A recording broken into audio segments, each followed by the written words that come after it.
Hi, this is the first edition of Married with Movies. I'm Brian. I'm Whitney.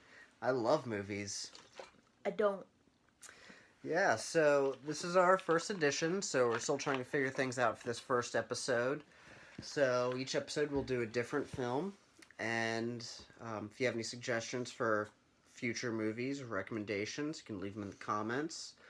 But for this first edition, I thought what better no way to kick this off than to watch the Claudio Fragassi masterpiece Troll 2. My first complaint that I'd like to lodge is that they're frickin' goblins, not trolls. Yes, and I will address this by stating that it was a completely separate film with a different title. I don't know what the title was, but when it got made and shipped to America, it they just changed it to Troll 2 to try to sell it as a sequel to the John Carl Buechler film Troll. Like, that would help it. As it was, it went straight to video. Right. Well, my second complaint is that when you said Trolls 2, I thought you meant the cartoon the first time. Because I thought it was Trolls 2, and I was like, wow, you want to watch that? That sounds fun. But you wanted to watch Troll 2, which is singular and is much different, and there's lots of green food coloring. So where do we even start? Title misleading is half the fun of this game. So, to start, if you notice in the opening credits that the people credited for writing and directing and the whole crew are pseudonyms. They're not the real names of the people. They, for some reason, use pseudonyms. I haven't looked into the backstory on why that was, but I didn't even notice that. yeah, like Claudio Fragassi used something like Drago something. I can't remember what the last name was, but it was actually I have it right here. Drago Floyd. I'd be embarrassed to put my name on that too. So maybe they were just like, we didn't make this. But We then needed a paycheck. I recently watched the Best Worst Movie documentary, which was directed by Michael Stevenson, who played the main lead in this movie. And it has interviews with all the cast. It tries to be a reunion piece. And it's about the cult following. And Claudio has no idea why people find it funny. He thinks he's like a legitimately good filmmaker, and he thought he was making like a good horror movie. He's like, oh, I make so many movies, and I'm just like such a good filmmaker. Like, this is the next Friday the 13th. What are you talking about? He flexes hard. Like, this is the same guy who he's not credited for Zombie 3. Lucio Fulci is credited for Zombie 3, but the reason that movie is so bad is because like Lucio Fulci had to leave that production, and so they had Claudio Fragassi like finish that movie up, and that's why Zombie 3 is another notoriously bad movie. Let's do this one today, and then we'll do Zombie 3 different day. Yeah, just a little backstory there, though. But yes, Troll 2. So my first and immediate bleck about this is there's so much green food coloring. You know that doesn't taste good, and I don't know, it's just gross. Like, you made a comment to me about, like, it's not even blood, why are you going blood? Because it's gross. It's just, like, an obscene amount of green food coloring in this film. I've never seen her so disturbed by a PG-13 movie before in my life. Like, the green food coloring you get from your local food line off the shelf. Like, there's nothing movie great about it. The other thing that killed me in this as a theater person, the horrible misuse of costume fur on those freaking goblin costumes.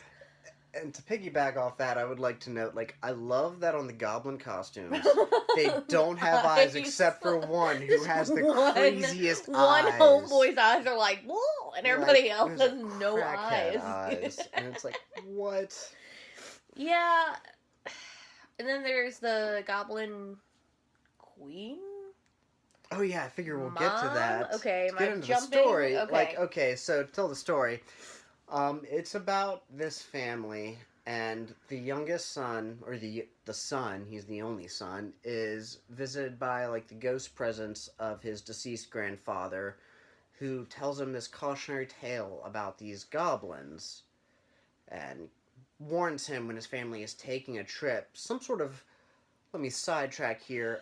Is there ever been like a family swap where people go to Yeah. each other's houses? Is that a real thing, or is that something made up? Because that seemed outlandish to me. There's another this movie. There's a romance movie where two women trade houses, and one's in Ireland and one's in America, I think. Okay, so basically Like- the father agrees to do this trade Yeah. where his whole family goes to live at this other guy's house, and this other guy takes his family And to they live at their obviously house. have never met before or anything else. Yes, and the population of the town the other guy lives in is called Nilbog, and the population they say is 26, including this gentleman. But then What? How is that even a town? well, it's not. And then later on, when they're standing in front of the general store, it's like 10, 12 burly dudes in cowboy hats, and it's like, this is a sausage fest. Is this a town? Like, what kind of town is this? Like, Yeah, there's half the population there, and they're all dudes, and they're all there at the same time. Like, is Like, this I have communion? I have no problem with whoever you want to live in your area, but there were 3 women. Is that very, like, town, or just, like, a very large grouping with some women scattered in? Like, What is the reproduction like? How do you do that? well, the demographics just don't make sense. None of it really does. Do you remember seeing any children? No. Yeah. Just the one kid. The one Just kid the that's one like, I'm kid. gonna piss on your dinner because, yeah, Yep. we haven't gotten there, but. Yeah, well, to tell the story further, basically, like, the kid is alarmed by his deceased grandfather's presence that, oh no, this town you're visiting is evil. It's filled with these goblins. Be warned. Don't let your family eat the food. Every time you see the food, it's green. But only the kid can see the green. Yeah, everybody else So- is like, this is just straight up cake or whatever. So they get to the house, and the previous family, the Presents is what they're called. The Presents have left a meal for them, and they're just like, "Oh, great, that's awesome, very hospitable of them." And they're about to eat it, and then this kid suddenly develops the ability to freeze time with the help of his deceased grandfather, and pees on the food to prevent them from doing so. Which I was just. Okay, child psychiatry. Like, the child needs to see somebody now. Yeah, Like, But then you the don't father just just takes pee him on to the his food. room, throws him on the bed, and starts messing with his belt like you think he's gonna beat him. He goes, "You can't piss on hospitality. I won't allow it." And then the kid's like, "Oh, what are you doing?" And he goes, "I'm tightening my belt loop because I'm gonna have to the kid feed." said it in, like, a fucking creepy way, too. He was like, what? The kid was like, what are you gonna do to me, daddy? Or something like that, and, like, a very weird, I don't know. The I was dad's like, "I'm "Oh." tightening my belt loop so that I don't feel hunger pains later. And your mom and your sister are gonna have to do the same." And I would also like to note, I've never heard of someone tightening their belt loop to help prevent stomach pains from not eating. Never heard that, have you? No. No. So basically, then the rest of the movie unfolds, and the daughter's boyfriend and his friends come and try to crash the party, or he tries to join them, and goblin mayhem ensues, where these goblins feed them this green stuff and turn them into plants and then eat them. Yeah. And to make a long story short, or a short story long as the case may be, that is the plot of Troll 2. I saw this movie a lot as a kid, and this was her first time seeing it. By the way, special guest Gigi. So I have a lot of concerns about Troll 2. One of them is the goblin, like I was saying earlier, the goblin queen or whatever. Homegirl looks like she opened up a Contour YouTube clip and then, like, started, like, she laid out her foundation, she might have concealed it, and then she was like, blush, and then, like, she was done. Like, she's scurry looking. She also looks like she has, like, it looks like braces that were blacked out. Like, they don't even look, you know what I mean? Like, I don't know if they were trying to, like, darken her teeth or, I don't know. She kind of looked like if Bellatrix Lestrange or whatever from Harry Potter, like, got into some hardcore drugs. Like, she rough. So, I had problems with that. I had problems with To me, homeboy that turned into a potted plant. Yeah, homeboy turns into a potted plant. The woman, I will say, my response to her is, I think she looks like she spent the duration of the 2001 Planet of the Apes remake sucking Tim Burton's dick. Ooh. Anybody who did that would look like that. Yeah. That's almost like an illness. So, yeah, the guy that turns into a potted plant. Yeah.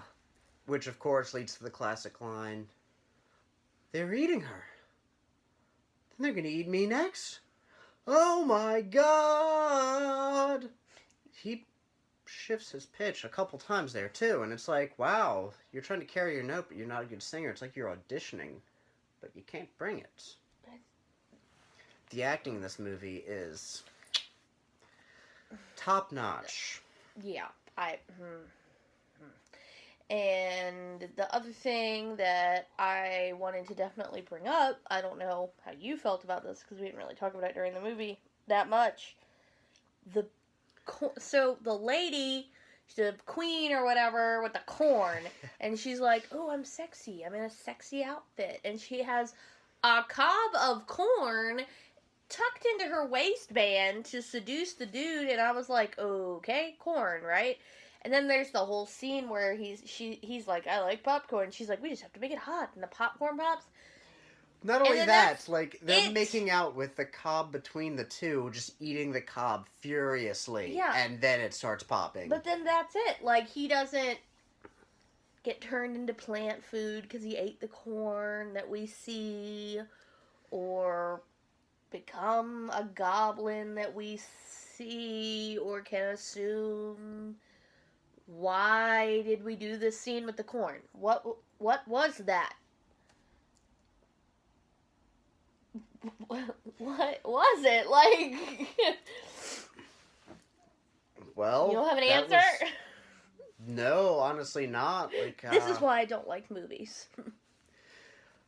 I think it's up to the audience's interpretation. I interpreted that as the director being absolutely fucking insane. And then it just cuts back to him later, and he's just like covered in popcorn, like a bad cartoon. He's like, no more, and it's like, okay, but all right. This movie is very vegetarian heavy. Like, the idea is that all the characters in Nilbog are vegetarian. That's why there's no meat. They just have milk. Just milk. And it's not even refrigerated milk. It's just milk it's like sitting on a chunky. shelf. Even the mom, like, pours it in the sink, and she's like, there's something wrong with this milk. And it's like... Yeah. And so, I guess that'll bring me to this next point, which is actually what makes this, like, the perfect starter movie for you and I for Married with Movies, is that this film, the concept of it, was devised by the director Claudia Fragassi's wife. Can't remember her name. Francesca something. Sure. Yeah, sure. Namey McName Pants, got it. Yeah, but this movie came from her head after she got really annoyed that all her friends were turning vegetarian. And so she came up with this idea and wrote this movie with her husband, and then he directed it. And that is the origin of Troll 2.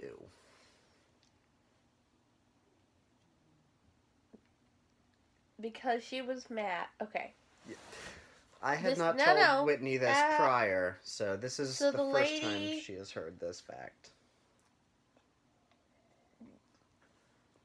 Alfredo Linguini, or whatever the heck his name is, his wife is mad that people around her are vegetarians. That's why they wrote this? Yeah.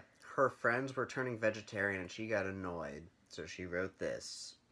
Which brings me to another point. The witch lady hands him something to eat. She's like, oh, you've been fasting for 2 days, which is child abuse.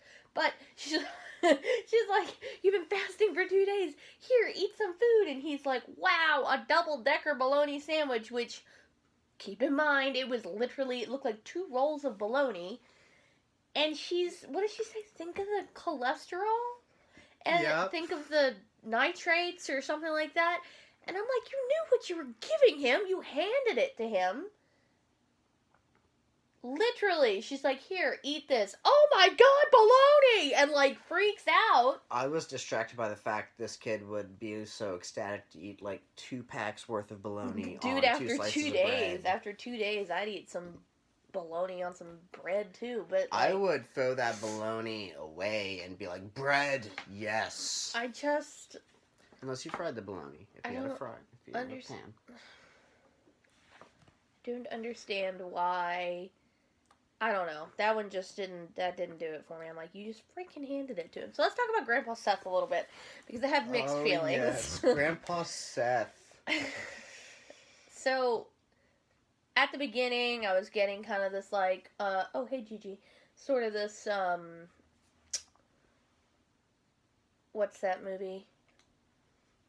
As You Wish, the Princess Bride. I was getting Yeah. a princess. I was like, Definitely during the Bridesmaid? opening with Yeah. like the grandfather telling the kid the story. and especially when there was It's even the all line that was fantasy. like, "Will you stop interrupting me?" And it's like, "Oh, sorry." Yep. And I'm like, "Oh, this movie's just gonna rip off the Princess Bride." Yeah. And then it was like, "Oh no, he's dead!" Like that wasn't really Grandpa Seth. And I was like, "What?" Like, just I don't know. So right out of the gate, I was unimpressed with the Grandpa Seth dealio.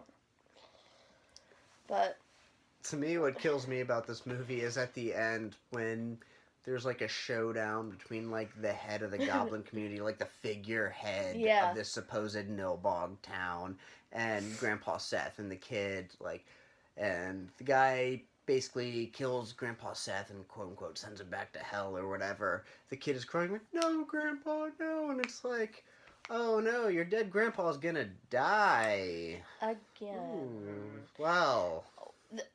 Nilbog. I didn't get to touch on that either. As It's goblin backwards. as a person that don't feel the need to share my profession, but as a person that works with the English language quite heavily, I immediately saw Nilbog was goblin, but I can't. Why was that supposed to be such a big reveal? The thing that killed me, because that was immediately for me, I was like, why is it I goblin think backward? Italians- Why aren't they in the town of Lortol or something, which would be troll backwards? Like, Because they're not trolls, they're goblins. then why is it called Troll 2? Because, like, I I am feel like this disappointed. I feel like this movie is a slam and tries to make Americans dumb by being like, Nilbog backwards. Well, let me Americans tell won't you get it. one And then thing. America fired back by being like, well, we won't even call it Goblin. Let me We'll tell call it you, Troll 2, you son of a America bitch. doesn't need to have anybody make them feel dumb. We already feel dumb. Like, Yeah, but back when this movie was being made, that was the 80s, like, yeah, I guess. you said it was Like, released in 1990, It was made in the 80s, though. so it makes it It was made in the late 80s. older than me. Oh. Yeah, so it would have been made and released during Bush's presidency, like George Sr. So, Some big connections you're making there. just thinking about it compared to today, like, I don't know what you're comparing it to. We've got Ugh. that's another subject. But yeah, that is. what else? What else do we need to touch on? Well, it's a movie that is so bad that you just gotta watch it, and it's such a fun movie. Like, I have a blast watching this movie because it's so ridiculous and over the top that even if you don't think it's a good movie, which I don't think anybody does, except maybe Claudio Fragassi, but even you, like, I heard you laugh out loud the hardest you'd laughed in a long time at one part. And that's what's great. It works as a comedy. It's not supposed to be a comedy. No, but it is now. It's like The Room. I It was The gonna Room say, oh before The hi Room Mark, existed. right? Yep. Well, This was the best worst movie until The Room happened. And so years ago, I found this at, I want to say Best Buy. It was the 20th anniversary edition Nilbog. 20th anniversary Nilbog edition. So I was like, oh, sweet. And it was $8. So I was like, yeah, it's going to have like a bunch of cool special features. So I'll I'll buy that and I'll like pop in the commentary, watch a documentary, and have the cast and crew being like, "Man, what the hell was this?" and just talk about like how crazy it was making this movie. Right. So I pop in the Blu-ray, and I go to look for the special features, and all it's giving me is the theatrical trailer option. Would you look at that? The only special feature on the 20th anniversary edition is the theatrical trailer. Bless you. Thank you. That's special. I don't know that I want to know Special anymore about like that the movie. movie. Do you have any... I have to apologize. We're recording late. Do you have any other points to hit on? I would also like to note that another interesting factoid about why this movie is so bad is because like the whole crew and the director and everybody, they were all Italian who didn't speak English, and the cast were all American who So didn't what speak we're Italian. looking at is a really big language barrier. The biggest in, I don't know if it's the biggest in cinematic history, but it's certainly up there. But it's a blast. I mean, it's something you got to see just to see. Oh, it'll entertain you. Yeah, even if you don't like it, which, I mean, this movie certainly won't be appreciated by everyone. Some people don't like Yeah. B movies, but it's a rite of passage. Watch for it film for viewing. the jello bodies of the people that are turned into vegetables, so the goblins have something to eat. Watch it for the jello boobs in the last scene. The Jello boobs, yes. Yeah. Got away with No PG-13 nipple. rating. No nipple now. I saw a nipple. Oh, I well. saw a nipple on You there. were looking closer than me. I just saw a jello boob. It got away with PG-13 though, still in 1990 because they were veggie. Veggie nipple. Yep, they were technically veggie. It looked like jello. It looked like Bill Cosby's kind of nipple. Yep, it was probably, yeah. Oh, wow. Jello! Oh, yeah! I'm gonna get my Troll 2 DVD out!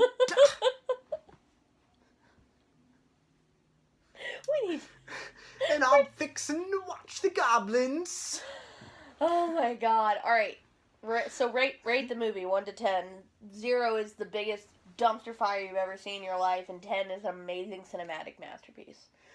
I'm going to give it a 7.5 for being pure entertainment, but being so bad. So I just appreciate it for what it is, and I have so much fun watching it. And yes, it is terrible. It is objectively an awful film, but I have so much fun watching it that it anchors it to a 7.5, because not only is it a fun bad watch, but it's one that has replay value. I watched this movie as a kid a lot, and revisiting it, I had way more fun with it than I did then.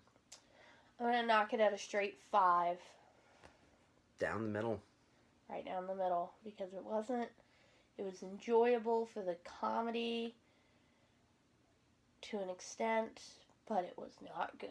But I can't denote any further that the comedy, I can't devalue, rather, the comedy. So, but I guess that's Troll 2. That's Troll 2. And if you have any suggestions for the next movie we do, leave them in the comments. Otherwise, I guess we will figure that out on our own. I have a surplus of ideas, so... I'm going to try to get a few in there.